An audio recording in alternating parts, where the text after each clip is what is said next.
Welcome to First Unitarian Society of Minneapolis, the birthplace of congregational humanism. We carry on that tradition of free thought today, dedicated to promoting a free search for truth, meaning, and justice. Our web address is firstunitarian.org. Thank you for joining us.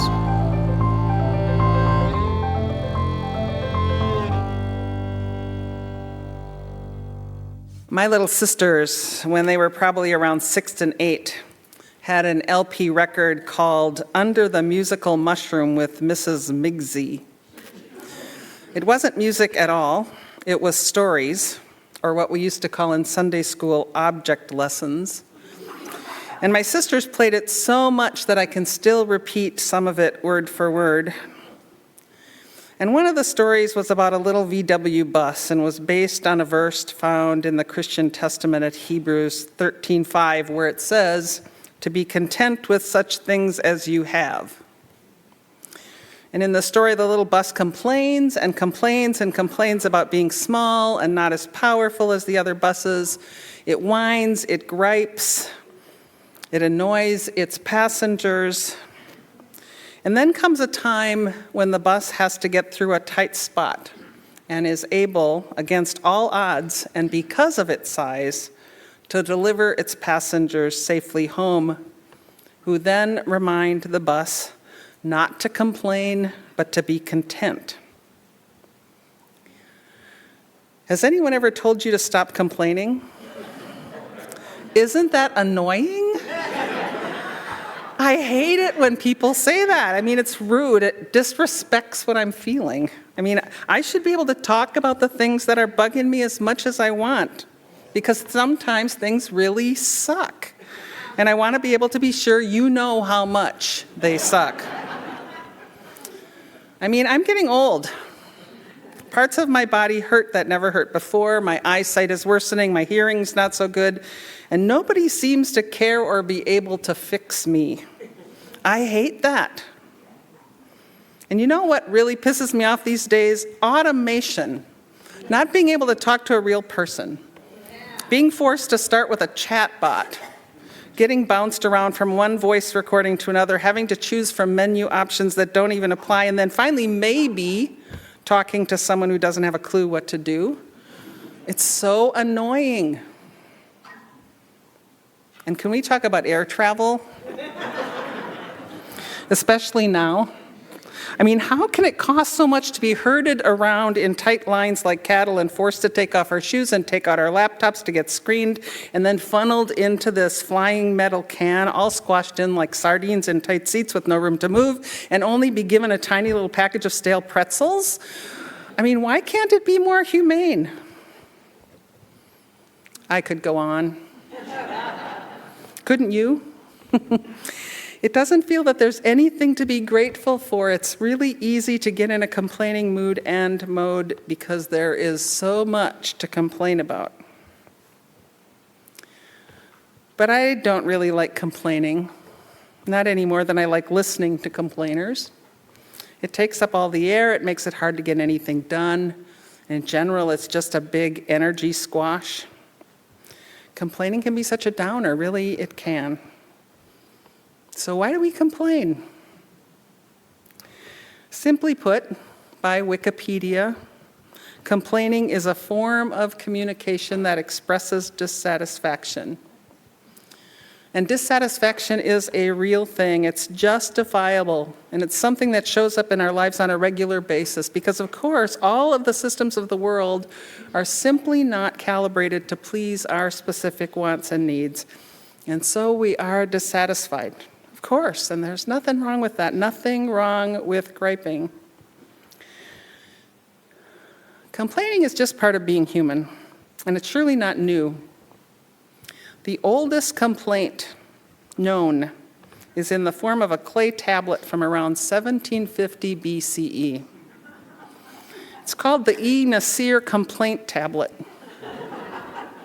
It measures about 2 inches by 4.5 inches and documents a transaction in which a trader allegedly sold substandard copper to a customer who, dissatisfied with the quality, wrote up in a cuneiform complaint addressing the poor service and mistreatment.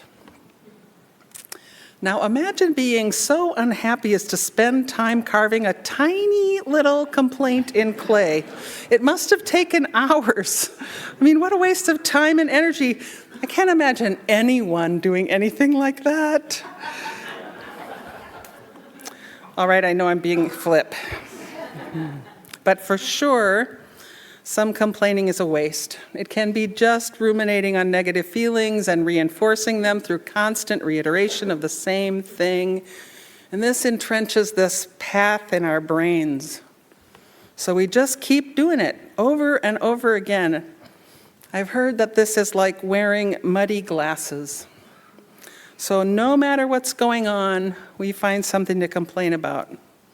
And when we're in that rut, we can't find solutions or comfort or different perspectives. We're just stuck in the mud. We can't find the way, as any good humanist would like to do, to be a human who can solve human problems. And yet, let it be known from the rooftops, shout it out, as we did earlier, there are very real things to complain about. We don't need to make a list, but I will a little bit. Violence, unjust systems, politics, disrespect for others, AI, income inequality, big grief for so many things. And these things and so much more are very real concerns that impact real people every day, making lives more and more miserable. It's intolerable, and it has to be complained about. These things have to be named. Life isn't perfect, and suggesting that we should always be happy or grateful or content, never complaining, can actually have a negative impact on us. So it's a conundrum, really. Dr. Robin Kowalski, who's a professor of psychology at Clemson University, was quoted in a New York Times article saying this profound thing: "Yes, it is good to complain. Yes, it is bad to complain. But lest we fall into complaining about complaining, we should hear that complaining sometimes is good. It can be a kind of release. You know, it's like the ancient practice of keening, which is a high-pitched wailing lament that leads a community's grief and even outrage. Complaining can be a way to express raw emotion. It's this way to really vent and to let off steam, and in this way, it's quite helpful. I mean, I don't know about you, but it felt really good to complain together earlier. Because if we don't complain, we can't name the problem, which means we can't face it, which means we can't move through it, which means we can't change it. Complaining connects us with our displeasure, and in so doing, it opens a door to a path towards something different or new, something better. At least, if we can use our dissatisfaction in that way. You know, indeed, complaining has some important functions. It connects us with others who are similarly displeased so that we can commiserate and act together. It can help us to more clearly articulate what matters to us or to see where we're spinning our wheels. Again, it's this way to express our emotions, even in cathartic ways. It can allow us to vent about particularly annoying or unjust circumstances. And in that process, it really helps us to regulate ourselves. And especially in times like these, it can be the place where we begin to see what needs to change, and hopefully how we can start to make that change happen. That is, if we choose to use our complaining for good. So what if, even in the throes of incessant griping, we can see that it has a purpose? Can we find even a touch of gratitude for how complaining can let us get it out of our systems and then help us to see what we need to do? What if complaining bred accountability and action? What if in that negative moment we could just simply drink in all that's wrong all that's wrong with being alive, but also find a little bit of gratitude for all that's good in life?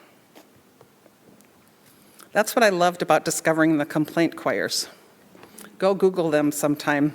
I think we will really have to give it a try together at another time, because while they're singing, everybody's complaining, but still they're singing and laughing and having a good time and being creative and creating community.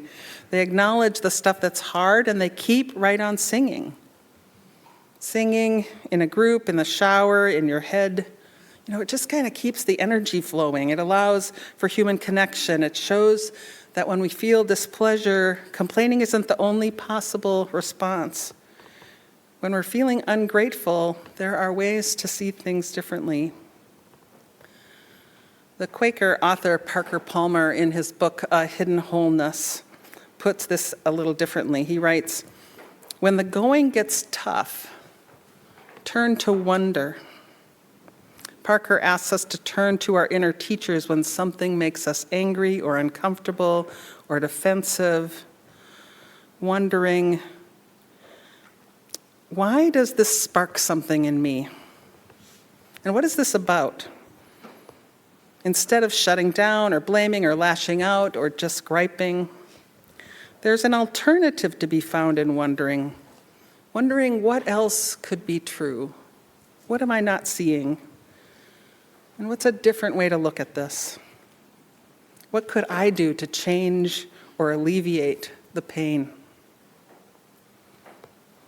Sarah Ban Breathnock, who wrote the Simple Abundance Journal of Gratitude, says that we're struggling in the midst of personal turmoil, when we stumble in the darkness, when we're raging in anger, when we want to hurl things across the room and cry ourselves to sleep.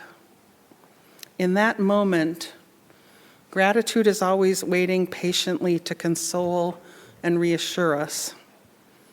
She says that reassurance is found in gratitude because gratitude allows us to see that there's always a landscape larger than the one we're looking at right now. And what we have to complain about is not all that there is. It can't define us. We don't need to let it limit us. As I was writing this, a lullaby sung by Sinead O'Connor called Lay Your Head Down, was running through my head. It's a song that I love to listen to when I'm feeling hopeless or overwhelmed, in those times when I have a lot to complain about. The song lyrics say, "Sing to me softly your tale of woe. I'll cradle you gently, I won't let go." And then later tells us that we can fly together to the edge and take a look at it and see that it's not as bad as it seems. And there, maybe, find the key to our dreams. What comforts me is that even when there's a lot to complain about, even when the winds are blowing hard and it seems we're at an impasse, we have each other. A big world is out there. There's more waiting for us, and we can listen to one another and imagine different outcomes and dream together of other possibilities and be held by one another. And for this, I can heave a great sigh, a sigh of relief, and say, anyway, whatever else, I see that the practice of gratitude is available to me, to calm me, to reassure me, to help me turn toward wonder. If we're to wait for everything to be going well, for everything to be okay, I don't think we would ever get out of the complaining rut or be able to find the things that make us come alive.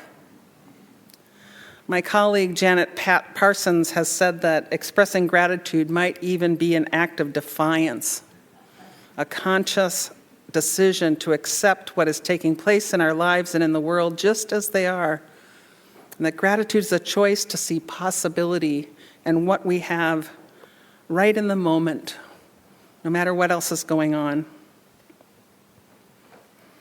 There is without a doubt a lot to complain about. There is also, without a doubt, a lot to be grateful for. Sometimes it's true we are just down in the mud together, And other times we're able to fly to the edge and back, holding on to one another. I'm grateful for you. I'm grateful for the possibilities each moment holds. May it ever be so. Amen.